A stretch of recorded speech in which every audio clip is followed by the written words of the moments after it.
அனைவருக்கும் வணக்கம். 10ஆம் வகுப்பு தமிழ் இயல் 3 கவிதை பேழை முத்து குமாரசாமி பிள்ளை தமிழ் குமரகுருபரர் எழுதியது. இப்பாடலை எழுதியவர் குமரகுருபரர். நுழையும் முன் சந்தம் உள்ள பாடலில் உயிர்ப்பு அதிகம் இருக்கும், கேட்போருக்கு ஈர்ப்பும் இருக்கும். தமிழ் இலக்கியத்தில் சந்தத்தை ஊட்டிய இசை நாட்டிய பாடல்கள் மொழிக்கு பெருமை சேர்த்தன. ஏற்றம் இறைத்தலுக்கு ஏற்ற சந்தத்தை கொண்டிருக்கிறது நாட்டுப்புறத் தமிழ். குழந்தையின் தலை அசைத்தலுக்கும் சந்தம் அமைத்து தருகிறது பிள்ளைத்தமிழ். ஆடுக செங்கீரை. செம்பொனடி சிறு கிங்கிணியோடு சிலம்பு கலந்தாட. செம்பொனடி சிறு கிங்கிணியோடு சிலம்பு கலந்தாட. அதாவது திருவடியில் அணிந்த சிறு செம்பொன் கிங்கிணிகளோடு சிலம்புகளும் சேர்ந்து ஆடுதான். திருவரை அரைஞானரை மணியோடு மொழி திகழரை வடமாட. திருவரையறை அரைஞான் அப்படின்னு சொல்கிறோம். திருவரை அரைஞானரை மணியோடு மொழி திகழரை வடமாட. பைம்பொன சும்பிய தொந்தியோடு சிறு பண்டித்தர் சரிந்தாட. பைம்பொன சும்பிய தொந்தியோடும் சிறு பண்டித்தரு சரிந்தாட அப்படின்னா என்ன அப்படின்னா, இடையில் அரஞ்சான் மணியோடு ஒளி வீசுகின்ற அரைவடம் ஆடுட்டுன்றாங்க. பசும்பொன் என ஒளிரும் தொந்தி வயிறு, பண்டினா வயிறுன்னு சொல்லுவோம், தொந்தி வயிறு சரிந்து ஆடட்டும் அப்படின்னு சொல்லியிருக்காங்க. அடுத்த பார்த்திங்கன்னா, பட்ட நுதற்பொலி பொட்டோடு வட்ட சுட்டி பதிந்தாட அப்படின்னா என்னென்னா, பட்டம் கட்டி நெற்றியில் விழுங்குகின்ற பொட்டு வடிவமான சுட்டியும் சேர்ந்து ஆடட்டும் அப்படின்னு சொல்கிற மாதிரி சொல்லுது. கம்பி விதம் பொதி குண்டல முங்குலை காதும் அசைந்த ஆட அப்படின்னு சொல்கிறாங்க. கம்பிகளால் உருவான குண்டலங்களும் காதில் இருக்கிற கொலைகளும் சேர்ந்து ஆடட்டும் அப்படின்னு பாடுறாங்க.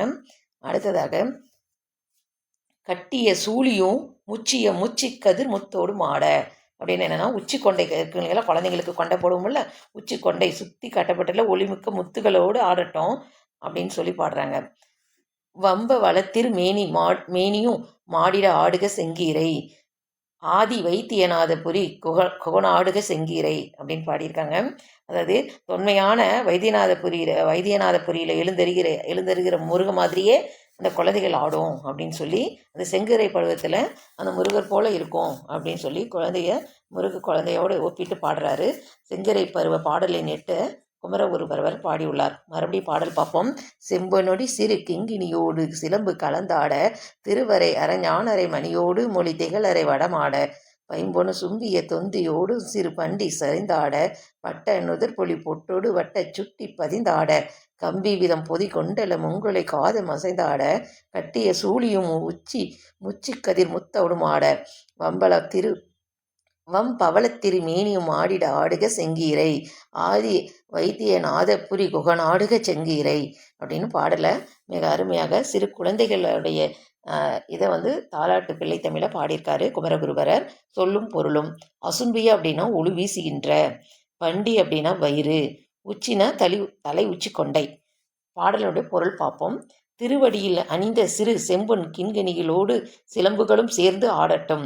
இடையில் அரைஞான் மணியோடு ஒளி வீசுகின்ற அரைவடங்கள் ஆடட்டும்.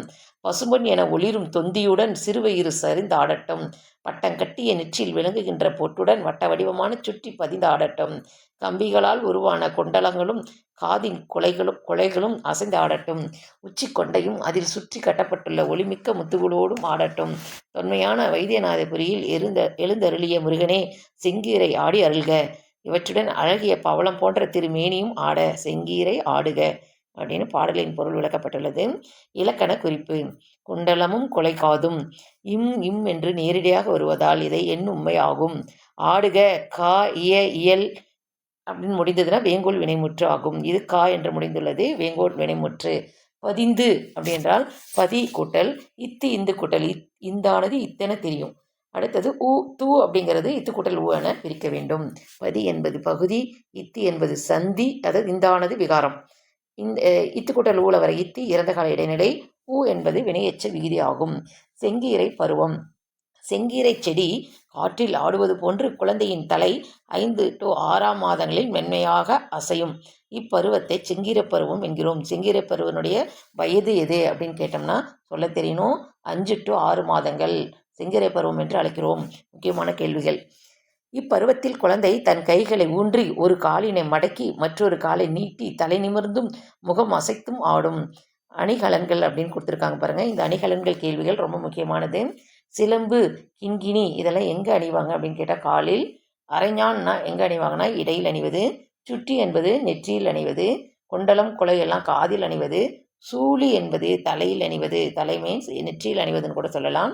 அடுத்தது நூல்வெளி, குமரகுருபரர் பற்றிய நூல்வெளி பார்ப்போம்.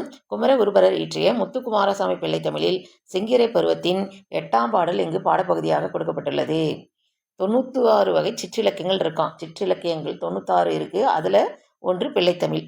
இறைவனையோ தலைவரையோ அரசனையோ பாட்டுடை தலைவராக கொண்டு அவரை குழந்தையாக கருதி பாடுவர். 10 பருவங்கள் அமைத்து பருவத்திற்கு 10 பாடல் என 100 பாடல்களால் இது பாடப்பெறும். இது ஆண்பார் பிள்ளைத்தமிழ், பெண்பார் பிள்ளைத்தமிழ் என இரு வகைப்படும். குமரகுருபரின் காலம் 17ஆம் நூற்றாண்டு. இவர் தமிழ், வடமொழி, இந்துஸ்தானி ஆகிய மொழிகளில் புலமை மிக்கவர். கந்தர் கலிவெண்பா, மீனாட்சி அன்னை பிள்ளைத்தமிழ்.